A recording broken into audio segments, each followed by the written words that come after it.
Welcome to round 4 of the Parenting Roundabout podcast for the week of April 4th. I'm Catherine Aleko, and I'm here with Terry Morrow. Hello. And Nicole Eridix. Hi there. As moms of teens and young adults, we've survived those little kid days, yet we're still rethinking the decisions we've made all through our kids' lives and worrying about what's going on right now. Today's Thursday, which means it's time to give into our obsessing. And today we're obsessing about how much we should be managing our kids' health issues. So all of our kids, except for one, are over 18 and in various states of independence. And it's hard to know, how much control and independence they should have over their healthcare needs, issues, spending, whatever, right? So that's what we are kind of grappling with today. We talked the other day about their finances, how much meddling do we do in those? And then the same kind of question about their healthcare, because it just becomes very, very delicate when you're trying to encourage independence. But at the same time, you don't want them to be sick or hurt or bankrupt because of healthcare situations. So it's hard to know how much to step in and how much to step out. Right. Yeah. My situation with this is a lot like the situation with money we talked about on Monday. I'm pretty much in charge of everything for my son because he just doesn't care. So I set up his appointments and log in as him in his health portal and see how his test results are and do all that stuff for him. But my daughter is very independent and I am happy for that. I wanted that. For a while as a young adult, she was seeing the same doctor as me. And one time she went there and he left the examining room and called me to ask me a question. And she was ticked and I was ticked. So neither of us sees that doctor now, but she sees, I asked around, does anybody know a doctor who would be good for my daughter, people who knew her, and got some recommendations. And she's seeing one of those people. And it's great. She makes her own appointments. She goes, she interacts with the doctor. She sends messages. She pays her co-pays and any other extra stuff. She has a little ingrown toenail situation on her foot that she goes to the foot doctor from time to time to deal with. She does that all on her own. I've never met this foot doctor. I've never met any of her doctors. And that works out really good, except when I disagree with her doctors. And then I long for the days when I could just go and talk to people and tell them what for and say, no, wait, this is not right. Right. Let's do it this way. Or you don't know how this piece of information. Do you have this information? Let me just sit down and explain everything about my child's life from, age 4 to you. Right. It's frustrating not to be able to do that. And she does not want me to do that. She wants me to stay out of it. Everything's fine. Her doctors are good. She's seeing a nutritionist. She's very happy with that. She's, getting her own specialists for various things. And okay. It's super hard not to meddle. Right. I think on a regular basis of sending her doctor a little note, just in case, just wanted to mention a few things. Yeah, it's good. It's good. It's good. It's good. You got what you wished for, it's good. Right? Yes. Yes. Independence. She should be. She's going to be 32 this month. So probably she should be handling her own medical affairs. So I have no opinion at all. And my mom was totally 100% the same way. She was also disagreeing with things that I said doctors had told me. So how are you guys doing with this? It's good, right? It's good. It's good for them to learn.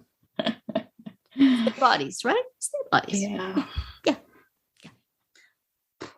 How about you, Nicole? Oh, I'm not doing well with it. Deep breaths. Deep breaths. I, as we speak, I have a child who is at a medical appointment and I'm just like, on edge waiting for that text message. It's okay, Mom. Right. You don't have to worry anymore. As if that'll happen. I know, right? It's hard. It's hard to give that over to them and to trust that they're going to be able to take on all of your anxieties and be able to follow up with, what they need to. Like, if they're going to the doctor, I'll be like, okay, well, ask this and ask that and ask this and ask that. And then after the doctor, I'm like, did you ask this? Did you ask that? What did they say? How did they say it? What was their tone when they said that? Do you get good information when you ask that? Because I do not. Nothing. No, it definitely is not what I'm looking for. Yeah, it's really hard. And especially when I have one child who is in a totally different healthcare system. Oh. But, she's out of the country and I'm familiar with that healthcare system. It's not the greatest. See, as per yesterday's podcast? Where you were insulting Americans? That one? Yeah. Now I'm going to switch. I'm going to go on the other side of the table. And Canadian healthcare is not the greatest. So it takes a little bit more work. Mm-hmm. Anyway, yes, that's my story. Yeah. Yeah, it's hard. I mean, my older one is in college, so there's some, and in a different state. So obviously there's some, there's a lot of stuff that she has to take care of on her own. And she's pretty good about it. So she just recently went through a whole thing where she had this crazy rash and she had to get all this stuff for it. And she just, she was like calling me from Target, I'm supposed to get this kind of cream and this kind of that. And what am I doing? And at least she called me and, we talked through it. So, but it's definitely not the same as being there and overseeing it. So, and I mean, as both my kids got older, I started asking them, do you want me to come in the appointment with you? And sometimes they did, sometimes they didn't. It kind of depended on what the situation was. So, that's like a baby step approach for sure. Yeah. So, but yeah. And then, we talked the other day about finances as well. And so that's another thing that for the moment we're paying for our quasi-independent child. That's still not something, although I have to say, like, we went through this whole thing of like making sure that she had health insurance that worked in the state where she goes to school. We got her a separate policy in addition to what the family has for where we live. But there was a whole thing where it wasn't in effect for a little bit. But she went to the student health, the on-campus medical center. And she's like, they're just going to charge it to my, university account.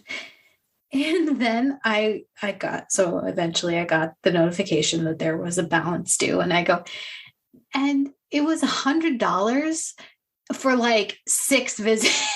I was like, wait, why are we paying for insurance? Because if she can go to the doctor 6 times, I don't know what she was doing. But I mean, maybe these were just like quick lab tests, or I mean, I don't know, but holy moly, how do you go to the doctor? I can't even go once for $100, like, let alone many times. So, so now I'm rethinking that whole thing. Right. Well, I guess if she has to go to a hospital or something, you would need to have insurance. Well, but, yes, you could just get sure. the cheapest, emergency only version. Right. Well, of course, the way we do participate in our children's healthcare is by talking about it obsessively on podcasts. So that's worth something, right? Yeah. I can't imagine why they wouldn't want to tell us more details. But we can listen to, on phone calls, and we have our ways. Anyway, that'll be it for today's round 4. Tune in tomorrow when we'll share our roundup of things we've been using or enjoying lately that we think deserve a shout out. Find all our episodes at parentingroundabout.com and talk back in the comments there, on our Facebook page, or on Twitter, where you'll find us at Roundabout Chat.